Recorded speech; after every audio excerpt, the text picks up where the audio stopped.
Andi Ayuning Tias dengan NPM 2241180, kelas manajemen 22C. Di video kali ini saya akan menjelaskan materi manajemen keuangan, yaitu tentang analisis rasio keuangan. Analisis rasio keuangan membantu mengukur kinerja keuangan suatu perusahaan. Dengan memahami rasio ini, kita dapat mengidentifikasi kekuatan dan kelemahan perusahaan. Apa tujuan analisis rasio keuangan? Tujuan dari analisis rasio keuangan adalah untuk mengevaluasi kesehatan keuangan perusahaan, mengidentifikasi tren, dan membantu pengambilan keputusan mengenai investasi. Apa saja metode-metode untuk menganalisis rasio keuangan? Yang pertama, vertikal. Menganalisis rasio keuangan dengan membandingkan angka-angka dalam laporan keuangan perusahaan pada periode yang sama. Yang kedua, horizontal. Mengukur perubahan rasio keuangan dalam suatu periode ke periode lainnya untuk melihat tren kinerja perusahaan. Yang ketiga, perbandingan. Membandingkan rasio keuangan perusahaan dengan rasio keuangan sejenis di industri yang sama untuk mengetahui posisi relatif perusahaan. Jenis-jenis rasio keuangan. Yang pertama ada likuiditas, mencakup rasio lancar dan rasio cepat. Yang kedua, profitabilitas, yaitu rasio laba kotor, rasio laba operasional, dan rasio laba bersih.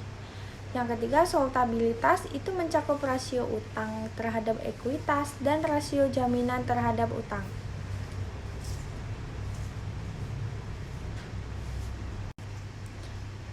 Yang pertama, kita akan menjelaskan rasio likuiditas yang mencakup rasio lancar. Itu mengukur kemampuan perusahaan untuk memenuhi kewajibannya dalam jangka pendek.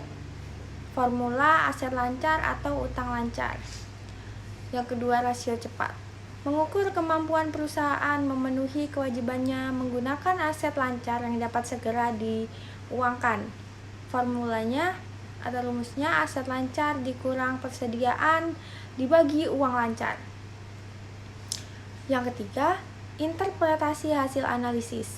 Rasio likuiditas yang tinggi menunjukkan bahwa perusahaan memiliki likuiditas yang lebih baik, sementara rasio likuiditas yang rendah dapat menunjukkan risiko likuiditas. Rasio profitabilitas. Yang pertama, rasio laba kotor, mengukur persentase laba yang dihasilkan perusahaan dari pendapatan. Formulanya laba kotor per pendapatan dikali 100%. Nah, yang berikutnya rasio laba operasional. Mengukur efisiensi perusahaan dalam menghasilkan laba operasional. Formulanya laba operasional per pendapatan dikali 100. Selanjutnya, rasio laba bersih, mengukur persentase laba yang tersedia untuk memegang saham setelah membayar semua biaya dan pajak. Formulanya laba bersih per pendapatan dikali 100%. Berikutnya, rasio solvabilitas. Mencakup 1. Rasio utang terhadap ekuitas, mengukur proporsi utang perusahaan terhadap ekuitas pemegang saham. Formulanya uang per ekuitas. Yang kedua, rasio jaminan terhadap utang, mengukur kemampuan perusahaan untuk membayar utang dengan menggunakan aset yang dijaminkan. Formula aset jaminan dibagi utang. Selanjutnya, rasio aktivitas. Rasio perputaran piutang, mengukur efisiensi dalam mengumpulkan pembayaran dari pelanggan. Formulanya penjualan kredit dibagi utang rata-rata. Yang kedua, rasio perputaran persediaan, itu mengukur efisiensi dalam mengelola persediaan barang. Formulanya harga pokok penjualan dibagi persediaan rata-rata. Yang ketiga, rasio perputaran aset, mengukur efisiensi menggunakan aset perusahaan dalam menghasilkan pendapatan. Formulanya pendapatan dibagi total aset.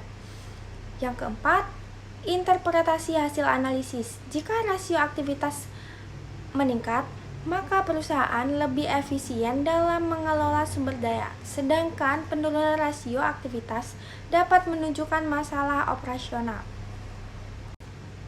Interpretasi hasil analisis rasio keuangan. Nilai-nilai rasio, interpretasinya rasio lancar lebih dari 1, interpretasinya perusahaan memiliki likuiditas yang baik. Jika nilai rasionya lancar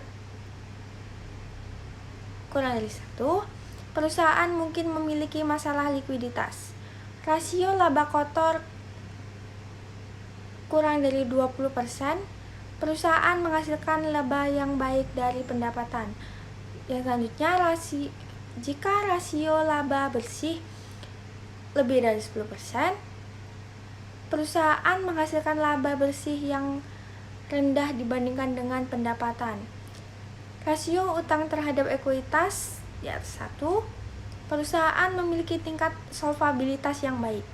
Jika rasio pendapatan piutang kurang dari 6, perusahaan efisien dalam mengumpulkan pembayaran dari pelanggan. Mungkin itu saja yang dapat saya sampaikan pada video kali ini. Saya ucapkan terima kasih. Saya akhiri. Wassalamualaikum warahmatullahi wabarakatuh.